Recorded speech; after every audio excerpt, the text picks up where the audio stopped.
guys, pakita ko lang sa inyo yung lugar kung saan ako nag-stay last night. So, ito yun. Ayan, may 2 bed, 3 beds, may extra bed kasi 3 kami. So, yan. May sala. Tapos, yan, may pupuan. Ang kagandahan nito, yung parking. Nasa second floor lang naman kami. Ayan, maganda yung atmosphere din sa labas. Or yung view sa labas. Pati din sa kabila.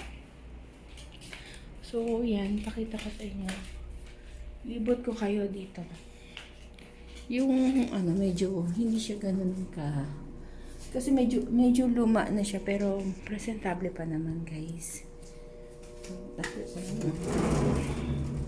So, libot ko kayo, guys, ha. So, yan.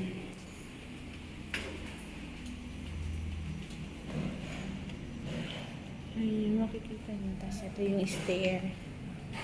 Stair papunta sa 3rd floor. So, yan. Cute na mga arrangement.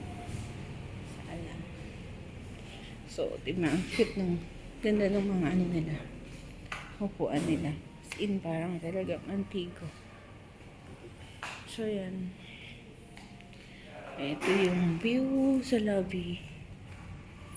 Mga chandelier.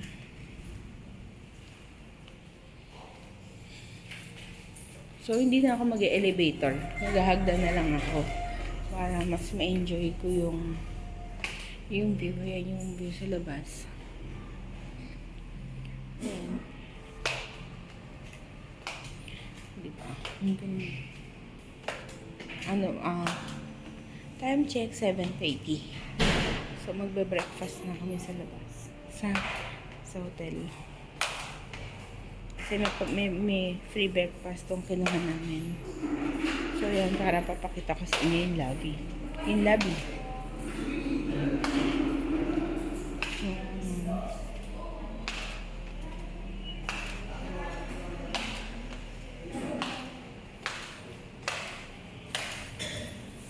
So, dito ako sa lobby. Pakita ko sa inyo yan. Nagano na sila ng Christmas tree pero wala pang decor. So, yan.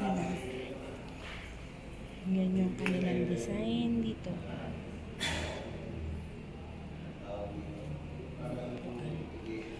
So, pakita ko lang din sa inyo yung business center nila. Tapos, ayan, yung ibang hotel nila. Ayan, ibang rooms. So, ito naman, nandito na kami sa lobby. Ayan, yung makikita mo sa lobby. Ayan ang mabait na receptionist. Ayan. Diba ang ganda ng lobby nila. Ayan yung buong lobby. So, yan. Pakita ko sa inyo. Siyempre si Manong Guard. Kanilang chandelier.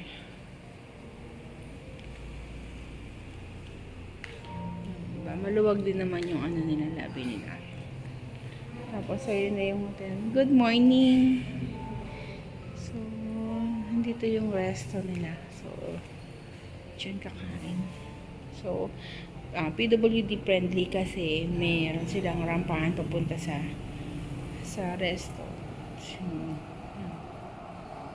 tapos, dito yung waiting area nila. May free naman ng water. Kahit doon, maganda rin naman. So, ayan guys, pinakita ko lang sa inyo.